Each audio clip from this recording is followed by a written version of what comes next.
Apple, यही होती है ना, अग्री करते हो इस बात से? एक बात बताना, यहां हु की इंग्लिश कहां है? हु की इंग्लिश तो बनी नहीं, हु की इंग्लिश तो एम होनी चाहिए थी, कहां है वो? मैं अच्छा हूं, आई एम गुड, इसमें तो एम आता है, एम की हिंदी भी हूं होती है, लेकिन यहां कहां है? फंस गए ना। ट्रांसलेशन में यही होता है। दूसरा सेंटेंस देख लो, मेरे पास किताब है, मेरे पास किताब है कि यहां पे इंग्लिश कहां है? I have a book, is कहां है? यहां पे इज कहां गायब हो गया?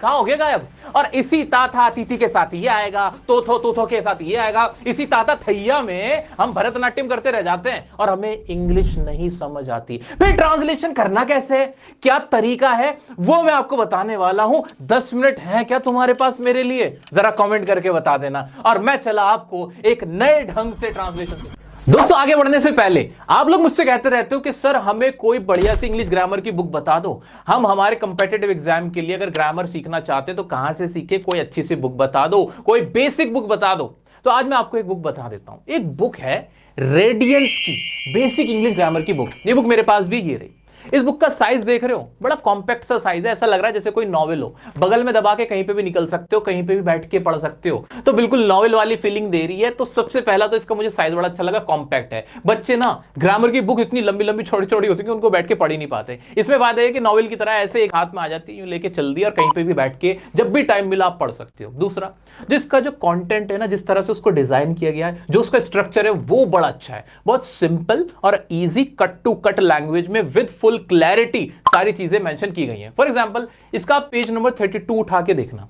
पेज नंबर 32 पे ना जो एडजेक्टिव पॉजिटिव एडजेक्टिव्स होते हैं, एडजेक्टिव पढ़े ना आपने, उसमें एक पॉजिटिव एडजेक्टिव होता है और एक पॉजिटिव प्रोनाउन होता है। इन दोनों का डिफरेंस बताया गया है और वो इतने खूबसूरत तरीके से बता रखा है कि किसी को भी समझ में आ जाएगा आसानी से। ऐसे जैसे कलेक्टिव नाउन आपने सुने, कलेक्टिव नाउन को भी ना, एक जो इंपॉर्टेंट कलेक्टिव नाउन है ना, उनकी पूरी लिस्ट बना दी है। उसे पढ़ने में बच्चे को ऑब्वियसली भाई पूरी लिस्ट बता दी, बच्चा पढ़ेगा, एग्जाम के पॉइंट ऑफ व्यू से जो इंपॉर्टेंट है वो उसको समझ में आ ही जाएगा कि हाँ भाई ये वाले इंपॉर्टेंट है, ये ऐसे, अच्छा जी समझ में आ गया। ऐसे जैसे सिंगुलर से प्लूरल बनाया जाता है, ऐसे प्लूरल से सिंगुलर कैसे बनाया जाता है, उनकी जो फॉर्मेशन की लिस्ट है ना, उसको भी प्रॉपर्ली डिजाइन करके एक लिस्ट की फॉर्म में बना दिया गया है। तो चार्ट के जरिए, लिस्ट के जरिए बच्चों को इजी वे में सिखाने की कोशिश की गई है। सो दोस्तों अगर आप भी ये बुक लेना चाहते हो ना, तो ये Amazon, फ्लिपकार्ट हर जगह पे अवेलेबल है। डिस्क्रिप्शन में लिंक भी दे देता हूं, वहां से भी जाके आप इस बुक को परचेज कर सकते हो। अच्छी बुक है, आपको बहुत फायदा होगा। अगर आप ये बुक अभी लेते हैं तो आपको Amazon और फ्लिपकार्ट पर 25% का डिस्काउंट मिल जाएगा।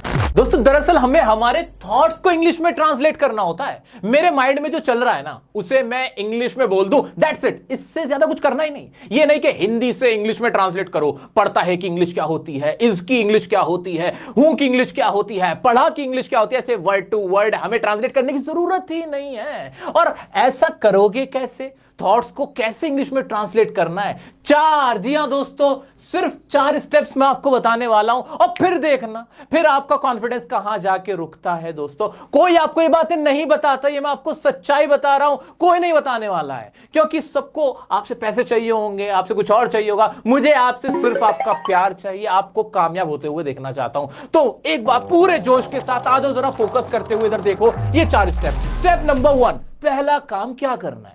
मुझे इंग्लिश में कुछ भी बोलना है या लिखना है, एग्जाम में आंसर बनाना है। मैं पहला काम क्या करूंगा? सबसे पहले जो सब्जेक्ट है ना, जो मैं कहना चाह रहा हूं, उसका सब्जेक्ट जो है उसको मैं इंग्लिश में लिख दूंगा या बोल दूंगा। सब्जेक्ट क्या होता है?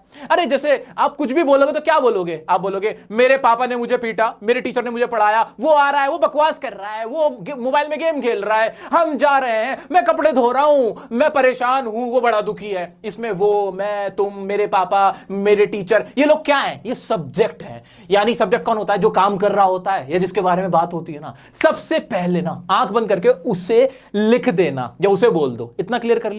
ट्रांसलेशन करने का स्टेप नंबर 1 मुबारक हो, आप क्रॉस कर चुके हो। आते हैं स्टेप नंबर 2 पे।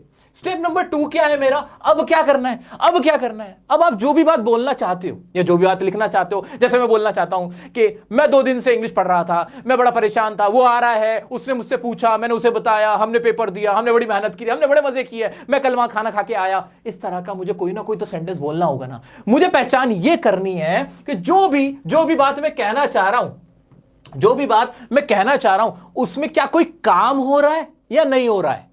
अगर कोई काम हो रहा है, खाने का, पीने का, हंसने का, जाने का, आने का, बोलने का, इस तरह का कोई काम हो रहा है तो उसमें लगेगा टेंस का रूल। इतना समझ में आया? अगर उसमें कोई काम नहीं हो रहा तो उसमें क्या लगेगी? Helping verb. वो बनेगा किससे? हेल्पिंग वर्ब से। हेल्पिंग वर्ब कौन सी होती है? कौन सी? या तो वो इज़ेमार से बनेगा